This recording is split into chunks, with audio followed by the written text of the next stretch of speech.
I'm Troy Sage. And I'm Andrew Smith. Good morning. Good morning. Is it morning? It's sunny outside. It's morning somewhere. It's morning somewhere for sure. Somebody could be watching this at 3 o'clock in the morning. Why would which they would do still that? be morning. Well, maybe they had a long escrow that took them out, all night long to get straightened out, or they had a homeowner that was unhappy. They were stressed. That's the bottom line. I prefer to think of it. Okay. They're celebrating the successful closure of another short sale. And if it's half, it's $3,000. That's right. I won't do the dance. All right, I won't do the dance again.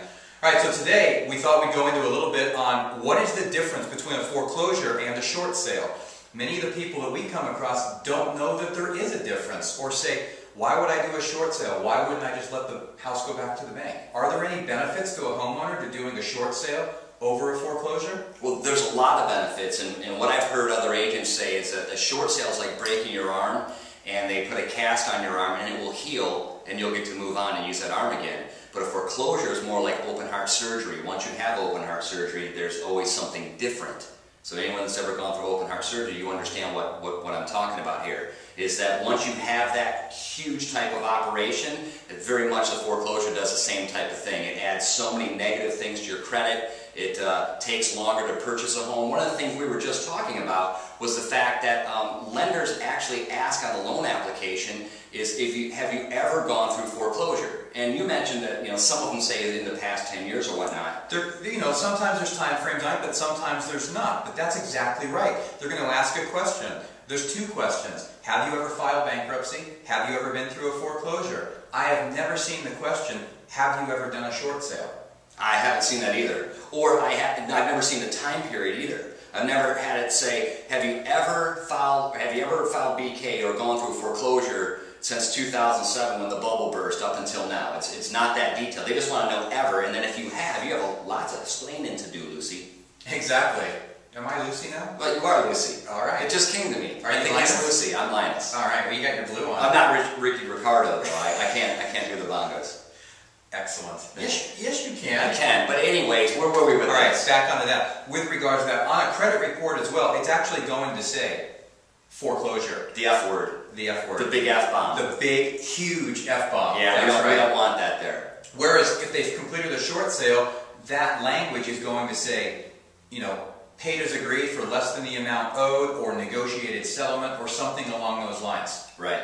The other thing that people get into a lot of the time is, in many states, there's deficiencies that can take place. I mean, in California, we do have some protections in place, but the one thing about a short sale is you as the homeowner remain in control. You're in control of the seller, or as the seller, you're in control of what's going on with that transaction. So the amount of the deficiency could be different.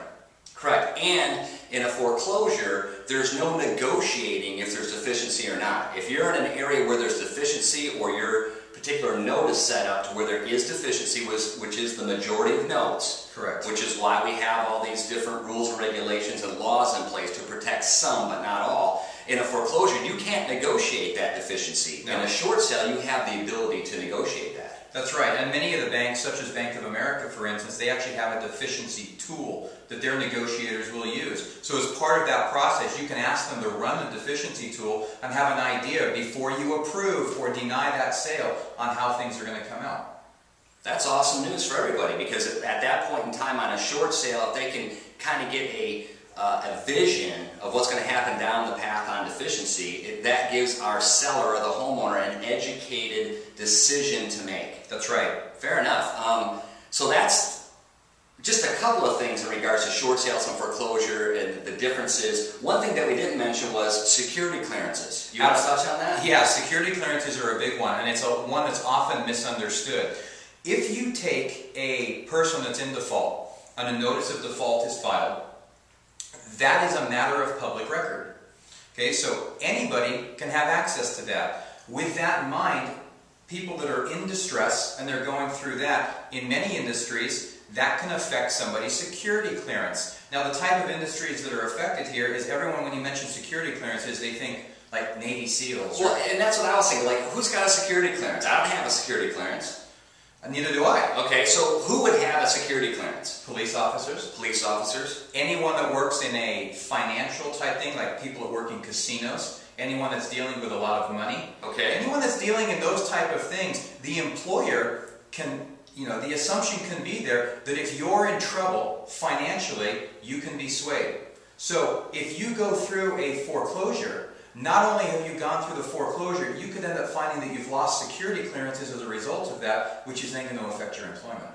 You may lose your job or possibly not get the job in which you'd hope to get in the future. Like police officers, firefighters now, I know in certain areas have security clearances that they have to have. Military pilots, there's a whole list that goes on and on. So if you'd like to know more information about foreclosure and short sale differences or security clearances, get a list from us of who really needs a security clearance or who has one right now, they may not even be aware, please feel free to visit our website at www.s2neg.com. Or visit us on Facebook. Yeah, visit us on Facebook. We're all over the place. You can find Troy Sage or Andrew Smith on Facebook, or find S Squared Negotiations on Facebook. See you next time. Thanks for stopping by, and I'll see you soon.